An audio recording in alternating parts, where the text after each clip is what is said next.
अपनी बात नहीं, आप खड़े हुए, आपका भाई इनके बाद आदित्य सुरजेवाला के माननीय अध्यक्ष जी, सबसे पहले मैं आपका धन्यवाद करना चाहता हूँ। आप मुझे Haryana registration and regulation of travel agents bill pay बोलने का मौका दिया। ये बिल हमारे हरियाणा के भविष्य के लिए बहुत जरूरी है, क्योंकि हरियाणा में बेरोजगारी ही सबसे बड़ी महामारी बन गई है। लाचार और मजबूर नौजवान रोजगार की तलाश में विदेश पलायन करने से मजबूर हो गए। अपने घर, जमीन, मकान, परिवार के जेवर सब बेच के जा रहे हैं। ये विदेश भेजने वाले दलालों व ट्रैवल एजेंटों को रोक लगाने के लिए और रेगुलेट करने के लिए ये पहले भी कानून 28 फरवरी 2024 में असेंबली में आया। अब 1 साल बाद ये इसी प्रकार ये दोबारा असेंबली में आ गया है।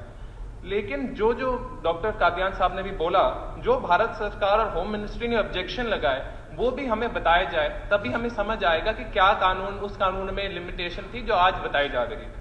अब जो दूसरी चीज, 1 साल तक ये कानून जो लागू नहीं हुआ, उसी 1 साल में फ्रॉड एजेंट के खिलाफ 1500 से ज्यादा FIR दर्ज हुई है, क्योंकि उन्हें विदेश भेजने के नाम पर वो धोखा करते हैं। असल में यह बात है कि 1 साल में 50,000 से ज्यादा नौजवान का नाम विदेश भेजने पर धोखा हुआ है उनके साथ, और वो सरकार उनके लिए मदद करने के लिए कुछ कर नहीं पा रही, और 1 साल बाद फिर ये कानून ले आई। लेकिन सच्ची बात क्या है कि इस कानून में अभी भी बहुत सारे डिफेक्ट है जो मैं आपको बताना चाहता हूं। सबसे पहले मंत्री जी, ध्यान अगर हम करें सेक्शन 15 में, तो आपको ये पता चलेगा कि सेक्शन 15 सब सेक्शन 1 में 2 कारणों से सजा हो सकती है। एक ह्यूमन स्मगलिंग तथा दूसरा प्रिपरेशन ऑफ फॉर्ज्ड डॉक्यूमेंट्स। इस कानून में सेक्शन 2 सब सेक्शन 1 में ह्यूमन स्मगलिंग की डेफिनेशन ऐसी बना दी गई है कि साबित करना ही असंभव हो जाएगा। कृपया करके एक बार डेफिनेशन देखिए, मैं पढ़ के बताता हूं आपको।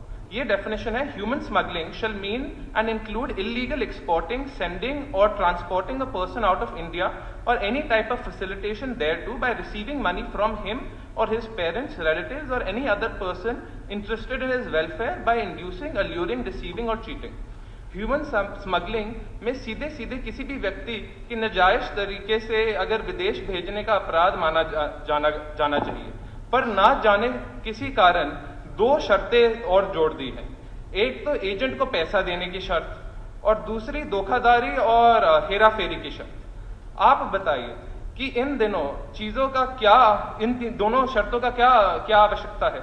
अगर कोई एजेंट या दलाल नाजायज तरीके से किसी को विदेश भेज रहा है, तो यह ह्यूमन स्मगलिंग की डेफिनेशन ही होनी चाहिए, और इतनी काफी हम और क्यों डालें? जैसे कि आप पैसे की लेन देन की शर्त डाली है, ये डेफिनेशन में डालते हो, तो ये साबित करना इतना मुश्किल हो जाता है। ज्यादातर जब ये लेन देन होता है ये कैश में होता है, इसको हम प्रूफ कैसे करेंगे? ये तो बहुत दिक्कत हो जाएगी, फिर से ये हमारे ट्रैवल एजेंट बाहर रह जाएंगे।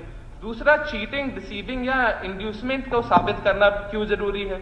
जब किसी एजेंट ने इलीगली किसी युवा को विदेश भेजा है तो खुद ही ह्यूमन स्मगलिंग बन जाता है। ये शर्त लगाकर आप विदेश भेजने वाले दलालों और एजेंटों को क्यों मदद कर रहे हैं? सेक्शन 15 में एक सजा का जो प्रोविजन है, उसमें कई जरूरी ऑफेंसेस को अलग रख दिया गया है। उदाहरण के तौर में मैं आपको बताता हूं, अगर कोई दलाल या एजेंट किसी युवा को स्टूडेंट वीजा लगवाने की नाजायज पैसे लेता है, तो यह सेक्शन 15 के डेफिनेशन में ही नहीं आएगा। इसी प्रकार यदि अगर कोई दलाल या एजेंट किसी युवा से टूरिस्ट वीजा लगवाने का, कल्चरल ट्रूप में भेजने का, धर्म प्रचार के लिए भेजने का, खेल कंपटीशन के लिए भेजने का, सेमिनार के लिए भेजने का, विदेश में शादी के लिए भेजने का, टेम्पररी जॉब के लिए भेजने के लिए वो बोलता है कि मैं तो इसलिए पैसे लिए थे, तो फिर वो सेक्शन 15 की डेफिनेशन में ही नहीं आता, क्योंकि सेक्शन 15 में केवल इलीगल स्मगलिंग या फॉर्जरी ऑफ डॉक्यूमेंट्स आता है। तो फिर हमारे बच्चे तो इस प्रकार से फ्रॉड में फंस जाएंगे। वो सारे ट्रैवल एजेंटों को पता है कि हम तो दूसरी चीज का बिल काट देंगे या बोल देंगे इस काम के लिए भेजा था हमने। स्पीकर सर, इस बिल में सेक्शन 2 सब सेक्शन के वे सब सेक्शन 16 में ऑम्बड्समैन की चर्चा की गई है, पर इसकी पूरी तरह वेग और अनडिफाइंड छोड़ा है। ऑम्बड्स पर्सन की शक्तियां क्या होगी? वो किस प्रकार कार्रवाई करेगा और प्रोसीडिंग्स चलाएंगे? ऑम्बड्समैन किस प्रकार की राहत दे पाएंगे या रिलीफ दे पाएंगे? ऑम्बड्समैन अपने आदेशों को कैसे लागू करेंगे?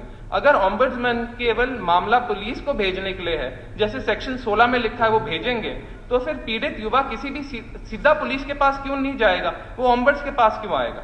कानून में ऊपर लिखी किसी भी बात का सोल्यूशन नहीं है। तो ऐसे कानून और ऑम्बड्समैन का क्या फायदा? ऐसे ही कहते हुए कि ये तो बस नाम बड़ा है और दर्शन छोटा। स्पीकर सर, एक आखिरी शॉर्ट में। हाँ जी, दलालों और एजेंटों के खिलाफ कानून लाने की सबसे पहला और सबसे बड़ा लक्ष्य क्या होना चाहिए? जिन युवाओं ने अपनी सारी जमीन, मकान, जेवर, प्रॉपर्टी बेचकर विदेश भेज दिया, उन दलालों से पैसा लेना वापस। पर यह कानून युवाओं के लिए पैसे की रिकवरी को लेकर बिल्कुल साइलेंट है।